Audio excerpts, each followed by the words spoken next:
Assalamualaikum warahmatullahi wabarakatuh. Perkenalkan, nama saya Alvin Maheri dengan NPM 23101170. Hari ini saya akan menjelaskan prosedur penanganan perkara oleh KPPU atas kasus dari praktik monopoli. Berdasarkan Undang-Undang Nomor 5 Tahun 1999 pasca Undang-Undang Cipta Kerja atau setelah Undang-Undang Cipta Kerja. Saya ingin menjelaskan bahwa proses penanganan perkara KPPU pasca Undang-Undang Cipta Kerja terkait dengan pasal 38 sampai 46 Undang-Undang Nomor 5 Tahun 1999. Perubahan kewenangan pengadilan dalam penanganan perkara KPPU pasca berlakunya Undang-Undang Nomor 11 Tahun 2020 tentang Cipta Kerja atau Omnibus Law.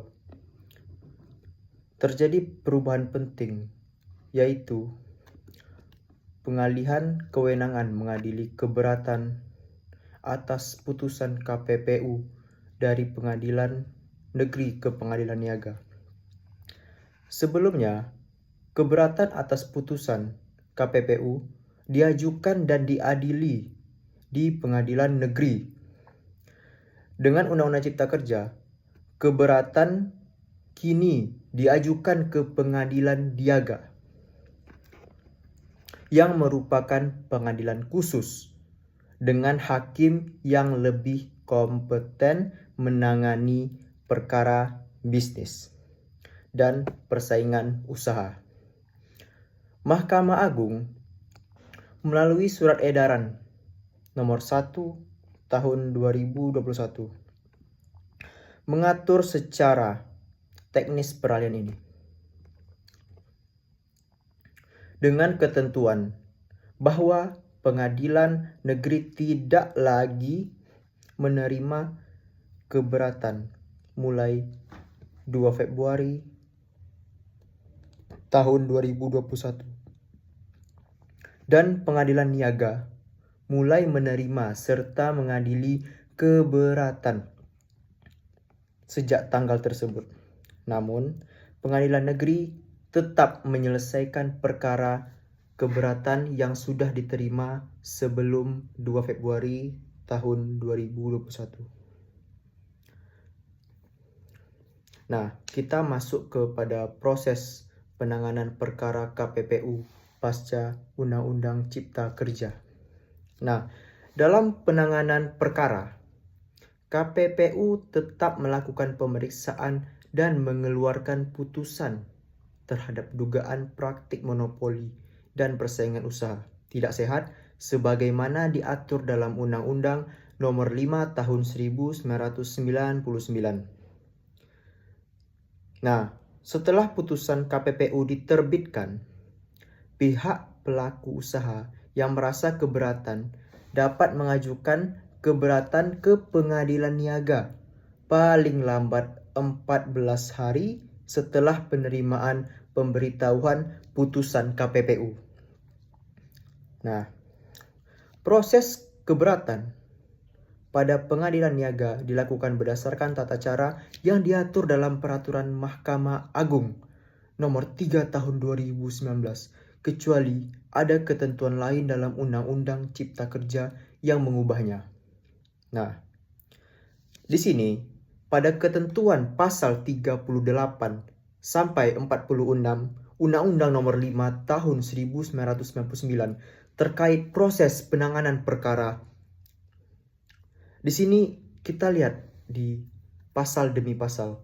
Yang pertama itu pasal 38 yang mengatur tentang adanya kewajiban pelapor untuk menyampaikan laporan pelanggaran persaingan usaha kepada KPPU secara tertulis dan jelas. Selanjutnya, di pasal 39 menyebutkan bahwa KPPU wajib melakukan pemeriksaan pendahuluan dalam waktu 30 hari sejak menerima laporan dan menentukan apakah perlu pemeriksaan lanjutan. Dalam memeriksa lanjutan, KPPU memeriksa pelaku usaha yang dilaporkan dan dapat diminta keterangan saksi, saksi ahli, serta pihak lain. Rahasia perusahaan wajib dijaga ketat. Nah, kemudian pada pasal 40 sampai dengan pasal 46 itu mengatur lebih lanjut proses pemeriksaan, penyampaian putusan, sanksi administratif, serta mekanisme keberatan terhadap putusan KPPU. Nah, selanjutnya kita membahas tentang dampak dari perubahan proses penanganan perkara terhadap kasus praktik monopoli pasca Undang-Undang Cipta Kerja. Pergeseran kewenangan ke pengadilan niaga dianggap meningkatkan kepastian hukum dan keefektifan penyelesaian sengketa. Pengadilan niaga memiliki kompetensi yang lebih sesuai dalam menangani perkara bisnis dan persaingan usaha. Namun, hal ini juga menimbulkan tantangan, terutama terkait ketersediaan pengadilan niaga yang hanya berada di kota-kota besar, sehingga akses bagi pihak bersengketa menjadi lebih terbatas. Nah, pengadilan niaga ini pun adalah pengadilan niaga yang terbatas dan tidak semua daerah mempunyai pengadilan niaga. Nah, begitu. Nah, perubahan ini diharapkan dapat memberikan peradilan yang lebih profesional dan fokus pada persoalan persaingan usaha, serta mendukung penegakan hukum persaingan usaha yang lebih kuat dan kredibel.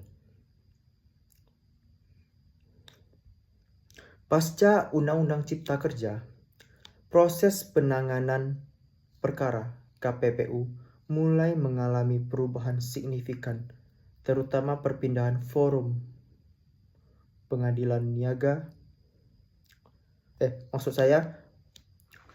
Perpindahan forum pengadilan dari pengadilan negeri ke pengadilan niaga, sebagaimana yang diatur dalam pasal 38 Undang-Undang Nomor 5, 38 sampai 46 Undang-Undang Nomor 5 Tahun 1999, dan diperkuat dengan ketentuan dalam Undang-Undang Nomor 11 Tahun 2020 dan Surat Edaran Mahkamah Agung Nomor 1 Tahun 2021.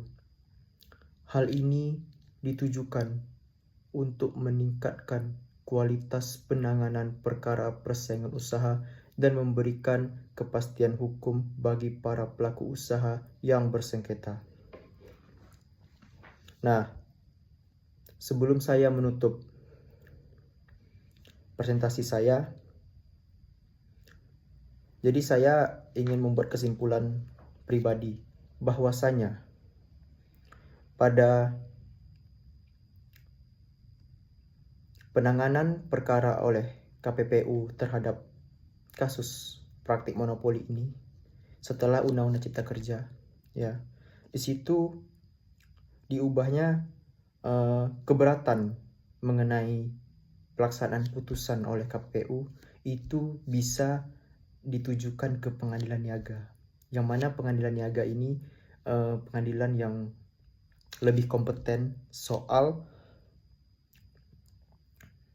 menangani perkara-perkara seperti contohnya ini, seperti salah satunya itu kasus praktik monopoli. Nah, mungkin itu saja yang bisa saya sampaikan. Semoga bermanfaat bagi kita semua. Apabila ada kesalahan, mohon dimaafkan. Wabillahi taufiq walhidayah. Wassalamualaikum warahmatullahi wabarakatuh.